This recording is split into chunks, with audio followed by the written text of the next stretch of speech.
Welcome to the Kamber 2820 Insight. I'm Ernie Brother.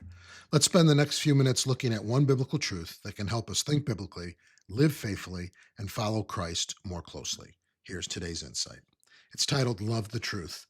Our scripture is going to be out of 2 Thessalonians chapter 2, verses 10 to 12. We'll start there.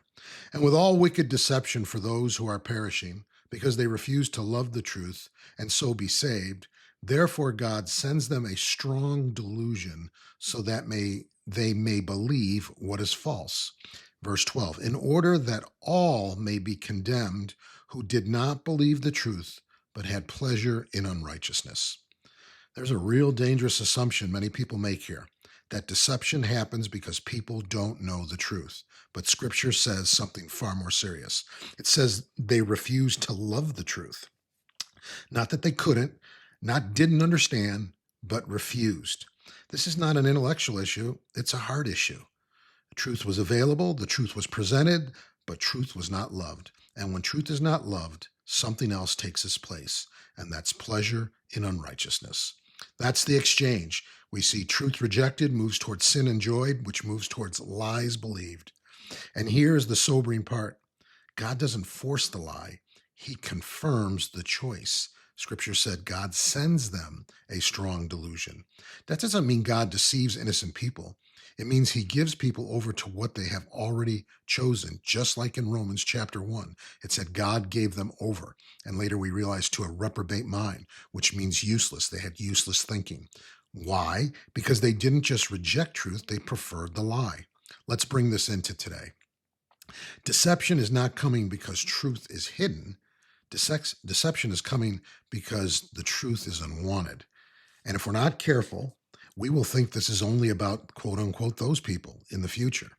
But the real question is, do I love the truth, even when it confronts me, even when it corrects me, and even when it costs me? Because loving truth is more than agreeing with it.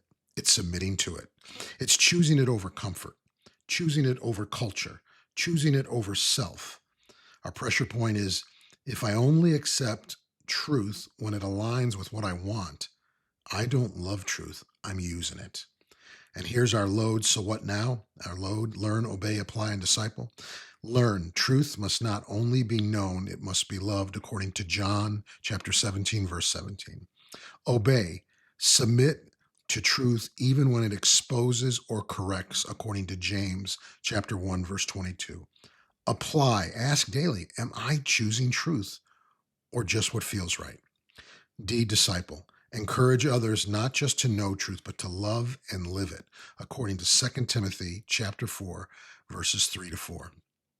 Our final insight pressure point is deception doesn't begin when truth disappears.